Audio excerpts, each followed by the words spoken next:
الحمد لله رب العالمين وبه نستعين وعلى أمور الدنيا والدين. أشهد أن لا إله إلا الله وحده لا شريك له وأشهد أن محمدا عبده ورسوله. فقد قال الله تعالى في القرآن الكريم: أعوذ بالله من الشيطان الرجيم. بسم الله الرحمن الرحيم. وإذا سألك عبادي عني فإني قريب. صدق الله العظيم. أولا هيا بنا نشكر الله تعالى الذي قد أعطانا به جميع نعمه حتى نستطيع أن نجتمع في هذا المكان المبارك. ثاني نصلي ونسلم على سيدنا وحبيبنا محمد صلى الله عليه وسلم وعلى آله وصحبه أجمعين. المحترم سيادة رئيس الجلسة، سيادة لجنة التحكيم وجميع أصحاب الأحبة، أقدم أمامكم خطبة قصيرة تحت الموضوع تشكيل الجيل القرآني. أيها الحاضرون السعادة، نحن في حزن وقلق. هذه لغة مناسبة حينما نتأمل أجيالنا من المسلمين هذا العصر. بعضهم يبتعدون عن شخصية كنا نرجو من المسلمين أيضا. نحن نشاهد كثيرا من وسائل الإعلام المختلفة في التلفاز والجريدة والمجلة والإنترنت حتى ننظر بأعيننا الشجار والخصام بين الطلاب واستخدام المخدرات غير المشروعية والعلاقة غير لائقة بين الطلاب والطالبات وما أشبه ذلك. عرفتم ذلك أيها الحاضرون؟ إذا عرفتم، السؤال: ماذا يجب علينا؟ الجواب: تشكيل الجيل القرآني.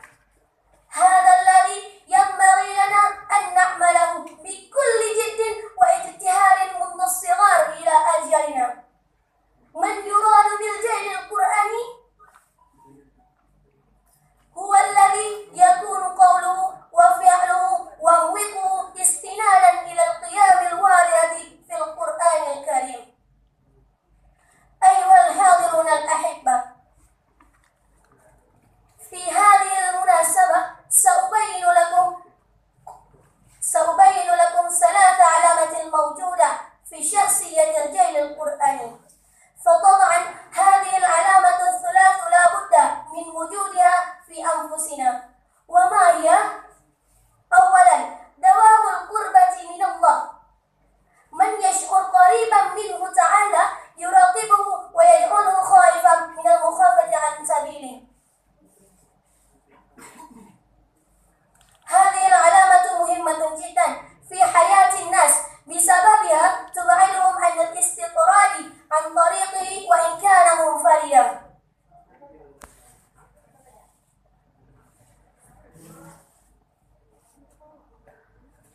في الحقيقة العبادة كلها في الإسلام تربينا تربية التقرب إلى الله. إذا نريد الصلاة مثلا لا بد أن نتوضأ أولا، وإن لم يكن معنا أحد يراقبنا فإن الله قريب، فإن الله عليم بأعمالنا. وكذلك في الصوم والزكاة والحج. قد بينا القرآن أن الله قريب يعلم جميع أعمال خلقه، كقوله تعالى: أعوذ بالله من الشيطان الرجيم. بسم الله الرحمن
ثانيا، القيام بحقوق الناس.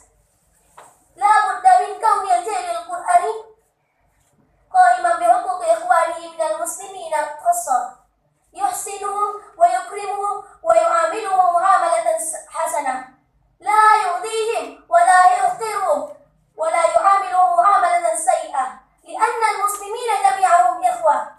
قال النبي صلى الله عليه وسلم: المسلم من سلم المسلم من لسانه ويده. وقال الله تعالى: إنما المؤمنون إخوة فأصلحوا بين أخويكم واتقوا الله لعلكم ترحمون. صدق الله العظيم.